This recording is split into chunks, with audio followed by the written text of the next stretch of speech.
بسم اللہ الرحمن الرحیم۔ السلام علیکم عزیز طلباء، میں ہوں آپ کا اردو ٹیچر رام رحیم۔ بیٹا آج کا ہمارا ٹاپک ہے غزل نمبر 3 مرزا غالب جو ہے غزل مرزا غالب کی غزل ہے، اس کے شاعر مرزا غالب ہیں۔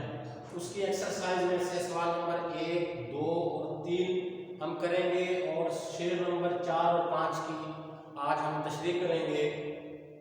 تو سب سے پہلے جو ہے میں سوالات دیکھتا ہوں، یہ صفحہ نمبر 137 ہے ایکسرسائز کا، پیج 137، ایکسرسائز غزل مرزا غالب۔ پہلا سوال ہے کہ غالب کی غزل کی روشنی میں درج ذیل سوالات کے جوابات لکھیں۔ پہلا سوال ہے، شاعر کو کن سے وفا کی امید ہے؟ تو اس کا جواب ہے، شاعر کو ان سے وفا کی امید ہے جو نہیں جانتے وفا کیا ہے۔ دوسرا سوال ہے، شاعر نے کسے ناداں کہا ہے؟ اس کا جواب ہے، شاعر نے اپنے دل کو ناداں کہا ہے۔ شاعر نے دل کو ناداں کہا ہے۔ اگلا سوال ہے، کون مشتاق ہے اور کون بیزار ہے؟ اس کا جواب ہے، عاشق مشتاق ہے اور محبوب بیزار ہے، یعنی شاعر مشتاق ہے اور محبوب بیزار ہے۔ اگلا سوال ہے، درویش کے لب پر کیا صدا ہے؟ درویش کے لب پر یہ صدا ہے کہ ہاں بھلا کر تیرا بھلا ہوگا، ہاں بھلا کر تیرا بھلا ہوگا۔ آخری سوال ہے کہ غالب نے مقطع میں محبوب کو اپنی کیا قیمت بتائی؟ اس کا جواب ہے، غالب نے مقطع میں کہا ہے کہ میری کوئی قیمت نہیں ہے۔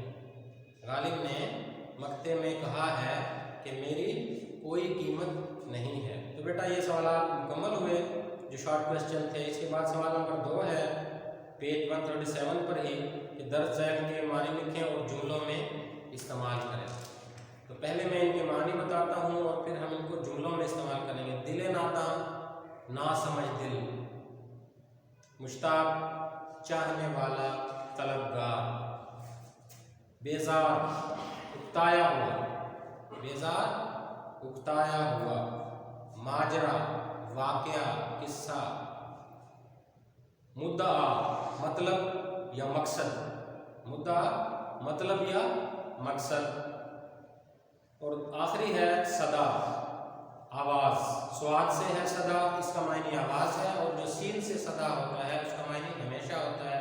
تو یہاں پر سواد سے ہے تو اس کا معنی آواز ہوگا۔ اگلا سوال ہے تیسرا، کہ اس غزل کے دوسرے شعر میں مشتاق اور بیزار کے الفاظ آئے ہیں، یہ معنوی اعتبار سے ایک دوسرے کی ضد ہیں، یعنی الٹ ہیں۔ ایسے الفاظ متضاد الفاظ کہلاتے ہیں، مندرجہ ذیل الفاظ کے متضاد۔ یہ ہم بعد میں کریں گے، پہلے ہم جو لفظ الفاظ کے معنی میں نے بتائے ہیں، دل ناداں، مشتاق، بیزار وغیرہ، ان کو ہم جملوں میں استعمال کرتے ہیں۔ تو دل ناداں کا شعر بھی ہے، مصرع بھی ہے کہ دل ناداں تجھے ہوا کیا ہے، بہترین جملہ بھی بنتا ہے، شعر بھی ہے۔ اگلا ہے مشتاق، عاشق مشتاق ہے اور اس کا محبوب بیزار ہے۔ پھر ہے بیزار، احمد مسلسل چھٹیوں سے بیزار ہو گیا، احمد مسلسل چھٹیوں سے بیزار ہو گیا۔ ماجرا، آپ کے یہاں آنے کا ماجرا کیا ہے، یا احمد اور اسلم کی لڑائی کا ماجرا کیا ہے۔ پھر ہے مدعا، مقصد، اس کا جملہ بنے گا کہ آپ کے یہاں آنے کا مدعا کیا ہے، مقصد کیا ہے، آپ کا میرے پاس آنے کا مدعا کیا ہے۔ پھر ہے صدا، آواز، فقیر نے گلی میں صدا لگائی، فقیر نے گلی میں صدا لگائی۔ تو یہ جملے ہمارے مکمل ہوئے، میں نے ان کے الفاظ کے معنی بھی آپ کو بتائے۔ تیسرا سوال متضاد کے حوالے سے ہے، اب ہم دیکھتے ہیں کچھ لفظ ہیں اور ان کے متضاد ہم لکھیں گے، آپ دھیان سے سنیے گا۔ کہ پہلا لفظ ہے نادان، نادان کا مطلب ہے ناسمجھ، تو اس کا متضاد کیا ہوگا، دانا یا عقل مند۔ پھر ہے دن، دن کا متضاد رات، نیکی بدی، نیکی بدی، موت زندگی، موت زندگی، آزاد غلام، آزاد غلام۔ تو بیٹا یہ ہمارے پہلے 3 سوالات تھے آج کی جو ہے ٹاپک اس میں ایکسرسائز میں اور ہمارے آج کے لیکچر میں یہ مکمل ہوئے۔ میں نے آپ کو سوالات کے جوابات بھی بتائے اور متضاد الفاظ بھی بتائے اور الفاظ کے جملے بھی بتائے۔ اب ہمارے پاس جو ہے تشریح ہے شعر نمبر 4 اور 5 کی، غالب کی غزل سے، وہ ہم دیکھتے ہیں۔ پہلے اس کے الفاظ معنی بتاؤں گا، اس کا مفہوم بتاؤں گا اور پھر ہم تشریح کی جانب آئیں گے۔ تو شعر ہے چوتھا، ہم کو ان سے وفا کی ہے امید جو نہیں جانتے وفا کیا ہے۔ وفا کا مطلب ہوتا ہے ساتھ دینا، وفا ساتھ دینا، امید، آس،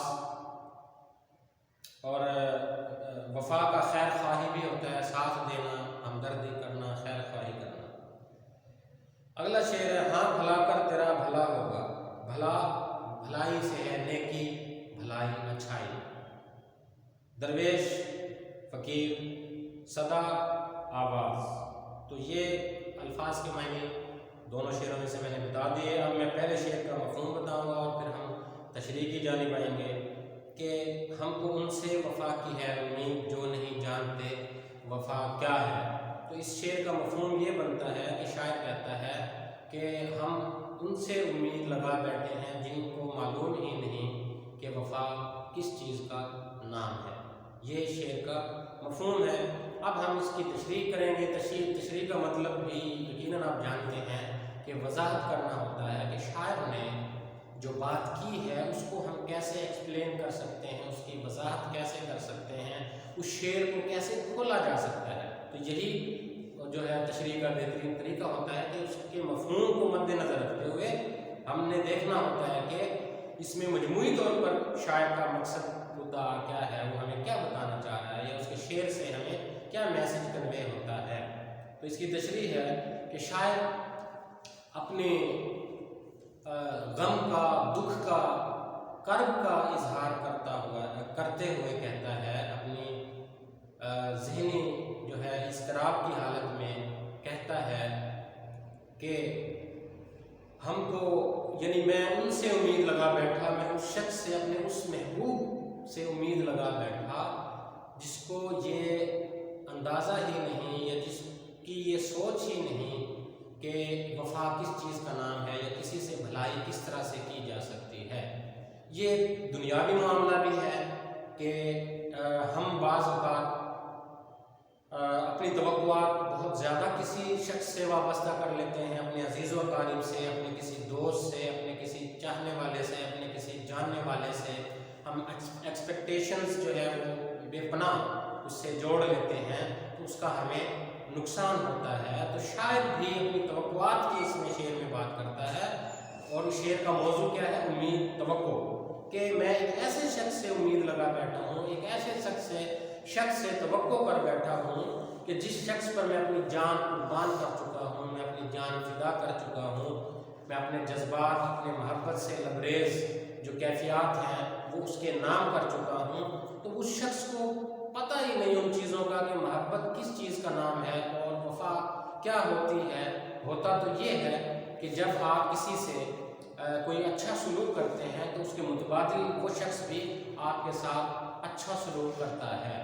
تو شاعر نے ایک ایسی جگہ امید لگا لی، ایک ایسے سنگ دل شخص سے امید لگا لی جس کو نہیں اندازہ کہ کسی کے ساتھ کس طرح سے بھلائی کی جاتی ہے۔ اس کے محبوب نے انتہائی جو ہے بے رخی اختیار کر لی ہے اور سنگ دلانہ رویہ اختیار کر لیا ہے، جس کا شاعر کو نہ صرف گلہ ہے، شکوہ ہے، بلکہ اس کے درد میں اضافہ ہو رہا ہے، اور وہ اپنی دلی جو ہے غم کا اظہار کر رہا ہے، اپنی دلی کیفیات کا، جذبات کا، دکھ کا، اضطرابی حالت کا اظہار کرتا ہے کہ افسوس کی بات ہے کہ میں ایک ایسے شخص سے محبت کی، وفا کی امید لگا بیٹھا جس کو اس کے معنی کا، مفہوم تک کا بھی پتہ نہیں۔